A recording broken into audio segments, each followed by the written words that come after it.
All right, I'm going to show you something you don't really find on the internet very much. All right, these are the center caps for the Crown Vic over there. The rims are painted the car color, and these center caps are chrome.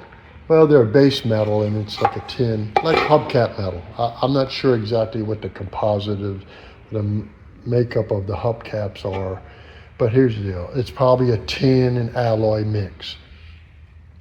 So I'm going to use 320, sand all these flat areas. Then I'm going to take a red Scotch-Brite and get into all these crevices. All these crevices you can get. All around this lip right here. Then I'm going to tape off the lip. See, because you see I already got around the lip. But what you got to do is first you got to wash them with an all-purpose cleaner. Get them really clean, get them dry. Then after you've sanded everything, clean it off again with isopropyl alcohol, or worst case scenario, if you're having a Windex, will work. And that way it gets the grease and all from your hands off. Oils from your hands, I'm sorry. Then you're going to use, I'm doing this a way that anyone can do this, okay? This is Rust-Oleum's self-etching primer. Basically, it's an acid type primer to where it'll grab into the metal. So after you sanded this, you need a little more bonding. So that'll help you in these crevices. Remember, you got to sand in them with the Scotch-Brite in all those crevices. Then, after this dries with the self-etching, then I'm going to dust it with this. This is a primer sealer. It's the automotive brand, and this is the automotive Rust-Oleum, okay? I'm going to dust it with about 2 coats of this. And that bonds again to this. And then I'll scuff it with a gray, I'll show you here. I got one here somewhere. I'll show it to you before I do it. With a gray Scotch-Brite, which is about 800 grit. And I'll go over it lightly. And I'll show you when we go to that next step. Then you can either spray it with a quality spray can. I'm not going to spray can these. I'm going to spray them with, oh, look right there. I just seen a spot right there that I missed with the acid. Self-etching. I'll put another coat on it. And here's the deal. I'm going to use base coat, clear coat, because after that clear hardens, be more protective, you know, when I'm going to, if I have to pop off a wheel or whatever, I'll use a tool and pop them. It'd be less likely to be in scratching so easily. The 2K, the base with the clear is just going to be a cheap clear, and I'll show you what that is too. So hang around and we'll show you in a little bit. Here we are at the second phase. Remember, I sanded them with the red Scotch-Brite, which is 320. Then I shot them, you saw, with the self-etching. Let that dry. And then I scuffed them very lightly, just very lightly. I put 2 coats of this. Then now it's got 2 coats of this, the primer sealer. And then I scuffed that with, you see, this is the red Scotch-Brite 320. This is the gray. Just cut off a little piece off of it. Went over it very nice and very light. They're cleaned. Now I'm going to mix up some 2K black, which is a base coat, all right? I'll shoot the black, I'll let it flash, then when I shoot the clear, I'll show you the base coat now. Here's the base coat. I've used it on this car in a number of places. I've used it on other Mustangs. It works very well, all right? So this is a base coat. So this is a base coat, clear coat system. This is the base, this is the black. All you mix with this is reducer, all right? I'm using a universal medium reducer. This cost me $25 a quart, a whole quart. Mixed up, this will make a half a gallon, 1 to 1. I'm mixing it up in a cup this small. Look at my hand, this small, using a detail gun. I'm only gonna be mixing up a cup this size, a little cup, not a big cup. And then for clear, what am I gonna use for clear? I got a bunch of choices, but I gotta keep you in the cheap. I get this from O'Reilly's, or Clark sells it also. Wherever around you, you may be able to get it. This is about 50 bucks. This is their universal. You could use their spot repair clear, which dries even faster, but this is what I got. And all you use with this is the clear, 4 parts clear to 1 part the hardener, right? This hardener in this system, the reason why I keep this stuff here, because I use the primer too. And so you need the same hardener in the primer. There you go. So I'll mix it up, we'll shoot it, I'll show you what it looks like when we're done.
All right, that was the base coat. I put 3 coats on it, let it flash between. I'm gonna let it sit for 20 minutes. Here's the old can I had. Now this is some pre-mixed already, have leftover. I'll pour it in the old can, it's already got reducer in it, and I'll use it for some other project. And I'll seal it up. I'll empty the gun out. It didn't even use that much out of the gun. Probably I still got about that much left. And this is like a $35 gun from Harbor Freight. It's a detailer's gun. But some of you don't know, let me show you here. This is the size of a big gun. This is the size of a small detail gun. Hard to tell there, but you can see now. Now you can see the difference. You can see the cup size difference. Look at that. All right, so you save yourself a lot of money doing that way, because you still have paint left over for a lot of projects. I didn't even open up that new quart I had there. I wasn't even aware that I had just a little bit left in here, so mixed it up. We saved there. I'll use the black on many other projects. Next, we'll do the clear. And the clear I'll mix up, and I'll only mix up about, let's see, it's 4 to 1. Some of you guys don't know about mixing ratios. These cups have the mixing ratio. It says 4 to 1. So right here, 4 parts of the clear, and then the 1 part, see that, and you'll add the reducer, excuse me, the hardener or activator up to that next number. The reducer's in the paint. Sorry about that. But we'll let that flash, and then I'll show you me shooting the clear real quick. All right, they're painted black with the base coat. It's been about 20 minutes. I'm mixing up the clear. I'll wait about 5 more minutes to fully let it flash. But how you know it's flashed? You see, if you look at it now, from being very, very glossy, it's dying down to like a semi-gloss. You'll know that it's flash. Flash means all the reducer solvents have come out, all right, to where now it'll be ready for me to shoot the clear on it. And I'll examine, make sure there's no dust or something on it. And remember, these are just hubcaps. I'm trying to find you a way that anyone can do this and save a bunch of money, okay? I know you can send them out and get them powder coated, but this is just a fun way for you to do. One of these had a dent, and I fixed a dent in it, and you can do this process on any hubcap. You can even do this process. You won't need to acid etch on plastic hubcaps. What you'll use is just that primer sealer that you saw, and you'll sand them the same way, shoot that primer sealer, and then shoot a base on them.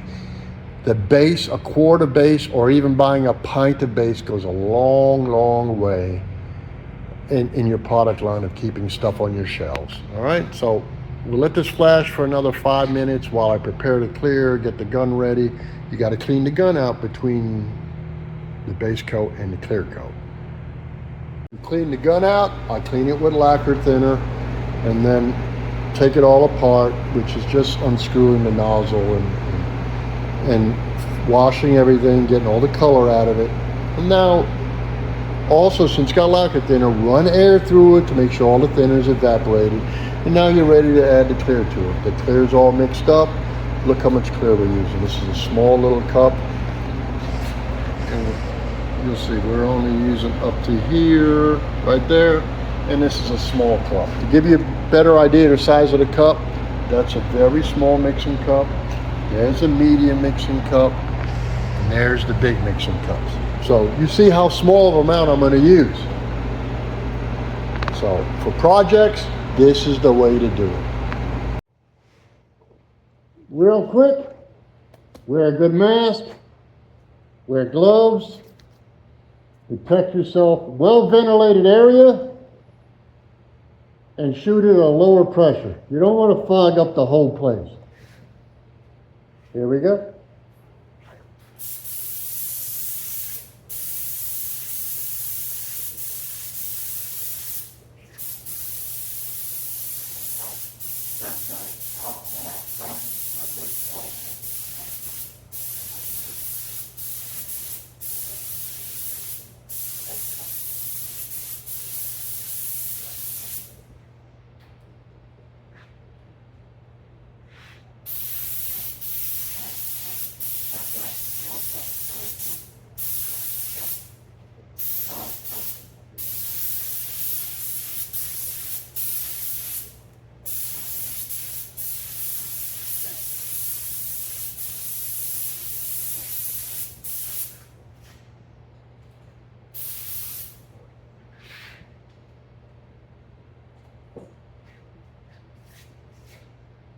This is the first coat. I'll let it sit up for about 15-20 minutes. And then we'll put a second coat on it. Easy peasy. You can do this. We got 2 coats on it. I'm going to throw a third on because I'll show you how much clear we've used. So you know why I'm going to put a third. I was just going to put 2, but what the hell? I got spare. Before I put the third, I'll explain to you something about the first. First is just a medium coat. You come back, you have an area where maybe a piece of tape or something, and you touch it with your finger, and you look at it and go, is it stringing up or is it just tacky like back of a piece of tape? If it's tacky, that's when you put your second coat on. Third coat, you wait another, whatever the time it tells you, the normal setup time. Look at there's a technical data sheet for whatever product you want. You can look it up on the internet, Google search it, and then you wait for the proper time, which for this, I'll wait another 10-15 minutes. When it's tacky again, I'll lay a heavier third coat. That's how you avoid the runs. So, let me show you how much clear we used. Remember, this is a very, very small gun, small cup. Look in here. I want you to see. We've used about a half a cup for 2 coats. So even with me putting the third coat on, there'll still be more clear left that I'd thrown away. But I want rather mix, just have a little hair extra than to be short and then have to come back because I'll have a dry spray with the gun running out on me. Oh, that's the third coat on it. Flowed like a flow. Smooth. Something that somebody says, aha, we caught you, Adam. Nah. I forgot to tell you, after you put the final prime on and you scuff it really well, I use a tack rag, go around it, and you wear gloves like you saw me show you, and I wear a mask when I'm spraying, but I use the tack rag over that primer, the last part, and then I shoot the base. Then I shoot the clear. So you're only going to use this one time, unless it's a little while between bases. You can clear coat them. They say, depends on a technical data sheet, up to 24 hours. Don't ever wait 24 hours to shoot the clear on top of a base. If you do, you got to scuff it and then tack it off. I suggest, no more, I don't like to wait more than 2 hours max. You're going over stuff. But always read the technical data sheet on whatever product you're using and be safe, all right? God bless you, and we'll see these on the car when it's done. I'm gonna let these sit for 2 days, so make sure the clear hardens up really hard. See you on the next one, guys.